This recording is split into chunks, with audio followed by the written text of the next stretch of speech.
بسم الله الرحمن الرحيم. فيديو النهارده يا جماعه اللي هكلمكم فيه هو عن حاجه مهمه جدا جدا.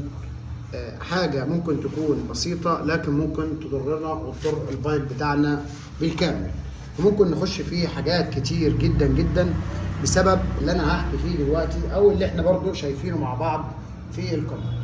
زي ما احنا شايفين يا جماعه كميه الرايش اللي موجوده داخل الموتور بالشكل اللي احنا شايفينه ده طبعا رايش كتير جدا جدا موجود داخل الموتور.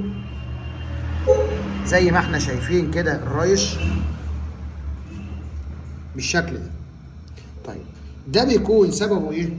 ده يا جماعه بنروح للخراط بيفك لينا الطبه وبعد كده بيقلوظها او بيوسع مكانها شويه ويقلوظها سن اكبر شويه، وطبعا احنا بنمشي على كده بدون ما بنروح لفني يفك الوش بتاع الزيت علشان ينظف الرايش اللي حصل نتيجه القلوظه اللي هي في مكان الطبه.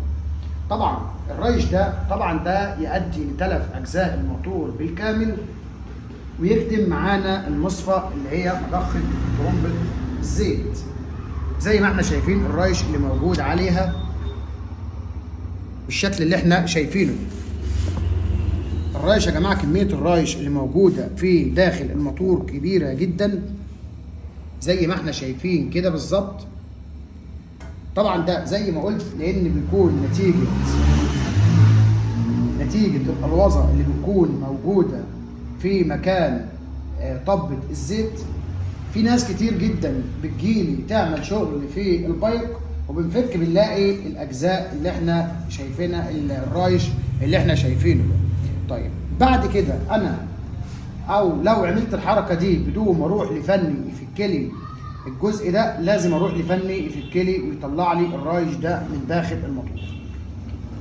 انا دلوقتي رحت وقلوظت وعملت كل ده زي ما قلت ان انا هروح لفني يفك ليا الموتور، يفك ليا وش الزيت الجزء ده وينظف ويطلع معايا طرمبه الزيت وينظف الرايش عشان نقدر نحافظ على المحرك من الداخل. لان الرايش ده لو جه مثلا على سنه زي كده او على التروس زي كده هيؤدي معايا لتلف الجزء ده. فاحنا بالتالي ده اكبر خطأ بيحصل واحنا ما بناخدش بالنا منه. فاحنا يا جماعه الفيديو ده النهارده ليكم علشان لو زي ما قلت لو حصل معاك اي مشكله في الطبه وهيتم القلوظه فيها او سن اكبر، لازم ان انا اروح لفني يطلع لي الرايش ده من داخل الموتور. وبكده يا جماعه ده كان فيديو النهارده ليكم، ولو عجبكم ما تنسوش الاشتراك واللايك وتفعيل الجرس.